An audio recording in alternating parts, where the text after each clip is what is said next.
Look, when you get out of the phase of being a one-man show or one-woman show, and you start to realize that, okay, I need to have some employees and start learning how to leverage, whether it's a virtual assistant or if you realize that you're gonna have a physical person, depending on what you do and what your issues are and what your challenges are, there's a couple things you need to learn. The reality is you are always gonna have people that you start off with, and those are not gonna be the people that you end up with, right? People are gonna change. Your model is probably gonna change. Your leadership style, sometimes we don't have one in the beginning, right? We're still trying to figure this out. That changes as we grow. So what I have learned is a lot of times when you start getting an employee, first thing we always try to do, and I know because I did this, is we try to dump everything on them. We've got these problems and we just kind of go, here, fix it. And what happens a lot of times is they have no idea how to fix it. They don't know what they're doing. They don't know how to solve the problem because it all starts with the training, right? You've got to train them so that they understand how to fix the problem. If you don't know how to fix the problem, you can't magically assume that they are going to be the ones to be able to fix it, right? It just doesn't work that way. It has to start with you creating the right solution to the challenges that you have, and then you train them on it, and obviously they can evolve and train over time.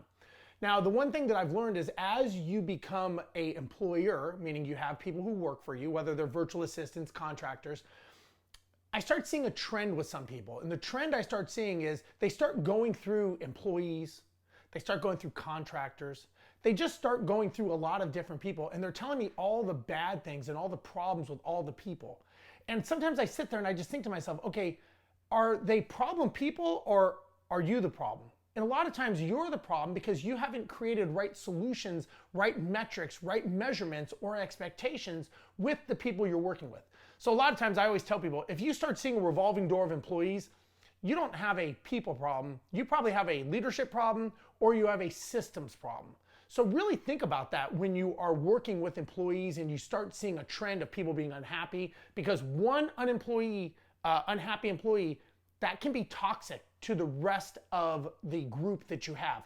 And believe it or not, it happens a lot quicker to go toxic, meaning going negative, than it does for everything that you built. And I've seen it in many, many businesses that I've coached and people that I work with. They spend all these years building up this great culture and their vision, and all of a sudden they remove themselves and that leadership goes away and it crumbles very fast. And the reality is if you have an employee that's quitting, they probably quit about 3 months ago on you. You just either chose to ignore it or you really didn't want to deal with it and you hoped it would fix itself, right? I guess that's also choosing to ignore it. But the reality is they always say that when you have an employee that quits on you, they've already quit 3 months ago. You just have not been the good leadership to understand it, see it, either fix it or nip it, cut it off. Because the reality is you've been giving people, someone, your clients, your customers, your contractors, you've been giving them bad service for 3 months without knowing it.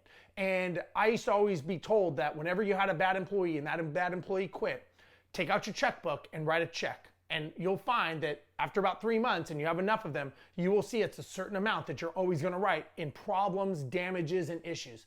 So the way to solve that is you've got to be involved, you've got to be engaged, and you've got to make sure that they understand what is going on and how to fix their issues. Because a lot of times people don't leave for more money. 68% of employees say they leave because of bad leadership or they just think the boss, you, the employer, doesn't care about them. And we all know that's not true, but that's the perception they have. So yes, you can fix it, you can help the situation, but you have to care more than them.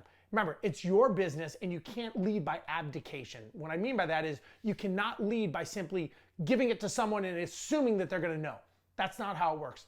You lead by leadership, and that is the key. So hopefully this helps. This is Steve Rozenberg, and we'll talk to you guys later. Bye-bye.